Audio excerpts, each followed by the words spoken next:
Bem-vindo de volta ao podcast Gestão que Acontece. No episódio passado, nós falamos sobre gestão de pessoas, né, dentro do pilar de governança. E agora a gente vai falar um pouquinho sobre a gestão de controles internos na prática, né? Então, do improviso, a gente poder ter aí um padrão mesmo de processo dentro da empresa. Lucas, quais as consequências hoje de não se patronizar um processo dentro da empresa? Aí você tem uma esfera grande de problemas, né? Então, quando você não tem um padrão, pode ser que o serviço seja feito em 1 hora, 2 horas, 3 horas, ou nem seja feito. Pode ser que o atendimento ao teu cliente seja feito de uma maneira péssima, que na hora que você vai fazer a recepção, você não sabe o que ele quer. Chegou na hora do mecânico mexer no veículo, vai ter que ligar para o cliente para pedir o que é para fazer. Então, isso tudo é problema de não ter padrão, né? Então, o padrão te ajuda a você criar uma maneira de trabalhar, e essa maneira de trabalhar vai virando uma melhoria contínua. Por que isso? Imagine assim, criamos um processo de atendimento da recepção do cliente, o primeiro contato quando o cliente chegou na empresa.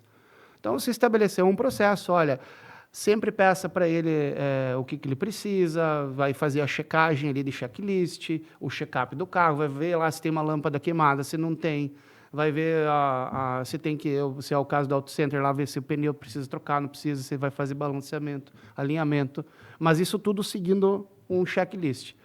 A partir do momento que você aplicou esse checklist, detectou um problema, você vai lá mexer nesse processo de trabalho, com esse problema que vocês pegaram, inclui no processo de trabalho e para o próximo atendimento, esse erro que aconteceu agora não acontece mais.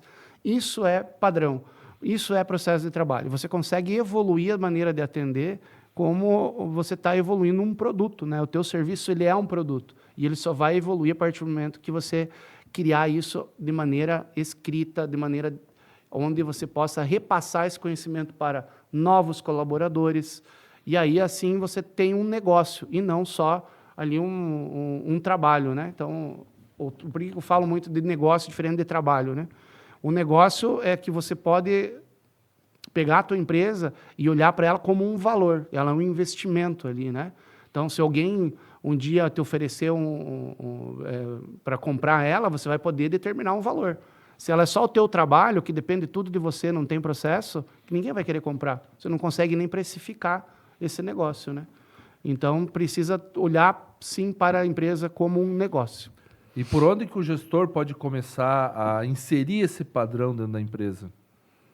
O importante dessa questão aí de controle interno, a gente até fala de compliance, né? O principal era que você conseguisse estabelecer uma rotina ali, que com pessoa fazendo esse trabalho, né? Ter um colaborador olhando para todas as etapas de trabalho e documentando isso, vendo quem que é o responsável, entrevistando essas pessoas, escrevendo os fluxos, criando POP, criando os playbook e tudo isso ficar documentado, não só guardado, também sendo executado, né? E essa pessoa vai ter cerimônias aí para fazer essa conferência, né? O fluxo não é uma burocracia, né? É transparência no caminho. Então, você fazer o processo, você executar ele, você testar ele, você validar ele e melhorar ele, né? Essa é a melhoria constante dentro da empresa. É isso que vai te fazer visualizar melhor esses resultados todos teus e principalmente fazer com que todo mundo trabalhe com uma clareza melhor, tendo o que a gente fala, né, Lucas, tendo um contrato de processo, né? Quando a gente descreve e apresenta e mostra como fazer, você acaba tendo um contrato de como você vai fazer.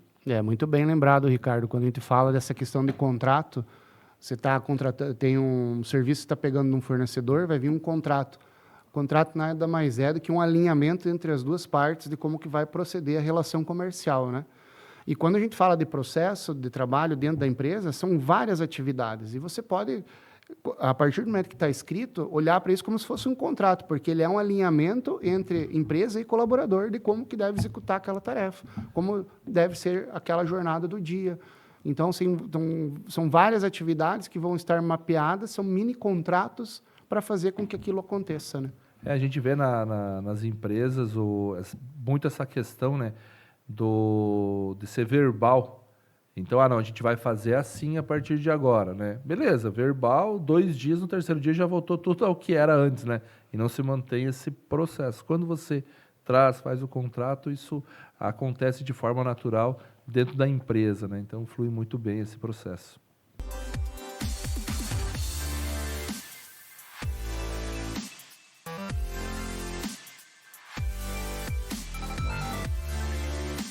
Seguindo, Lucas, quais são as ferramentas hoje mais práticas que se tem para poder gerenciar esses processos e montar essa estrutura? Então, Ricardo, a gente no livro até elencou quais as melhores práticas para fazer isso, né? Então, a gente começa desenhando o fluxo, né? Por que desenhando o fluxo? Aí você consegue olhar de uma maneira mais abrangente todo o processo de onde vai, para quem que vai, quem é responsável, né? Então, tem muitas coisas que às vezes passa de um setor para outro, né?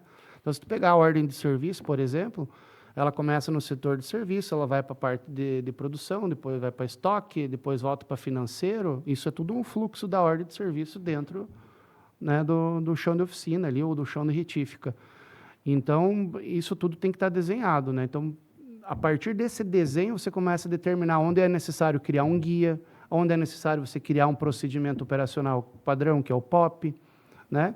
E aí, tu tem o playbook, que é a junção de todos esses materiais.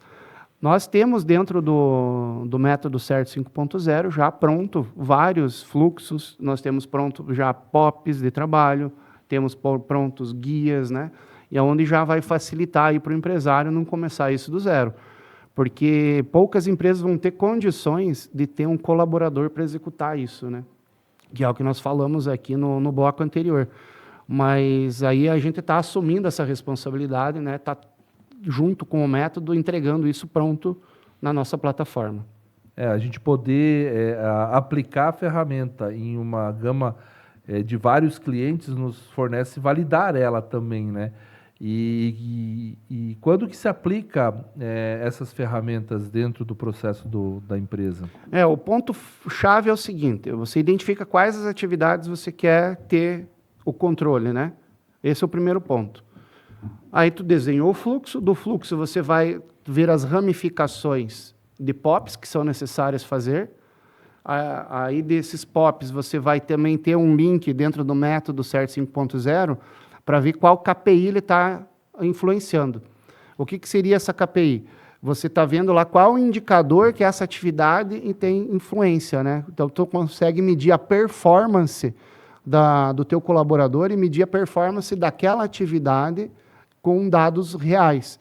E aí, isso tudo vai estar amarrando as ações de dia a dia para que você meça no final lá o resultado principal, que é faturamento, ou lucro líquido, ou geração de caixa, né? Ou mesmo de produtividade.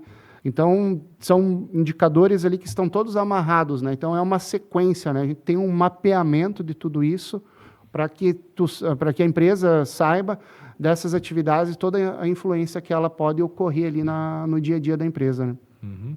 Método é o que transforma esforço em resultado previsível, né? Então, exatamente essa questão. Você manter o método, fazer o processo, usar as ferramentas que você vai ter o resultado previsível, né? Que é essa a maior dificuldade da empresa, né?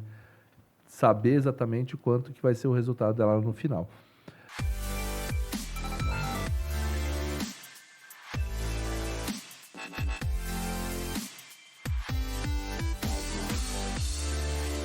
Para manter o padrão vivo, funcionando esse padrão dentro da empresa, como que a gente pode garantir que os padrões eles não percam tempo, não se perca com o tempo, não se acabe, que é aquela questão de 2, 3 dias no verbal, mas que esse padrão ele se mantenha perene, que seja utilizado sempre e traga o resultado que ele foi feito, né?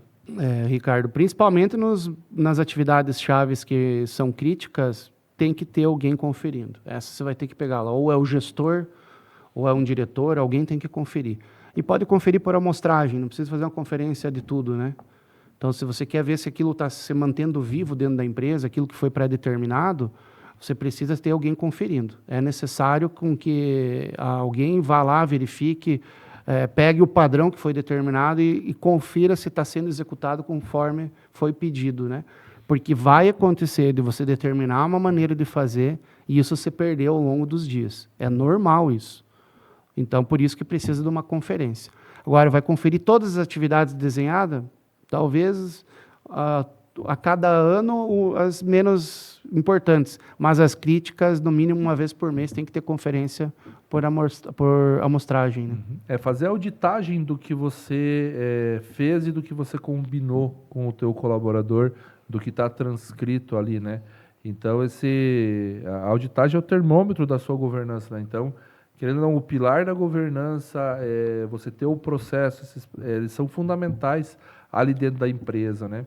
E qual que é o papel ali das auditorias nesse processo da rotina como um todo? Lembrando do que nós estávamos falando lá na gestão de pessoas, fala de cultura, né?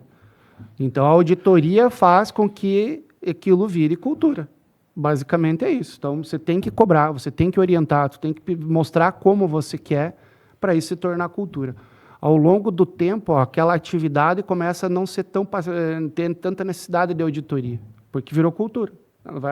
Todo mundo vai fazer daquela maneira, né? Show de bola.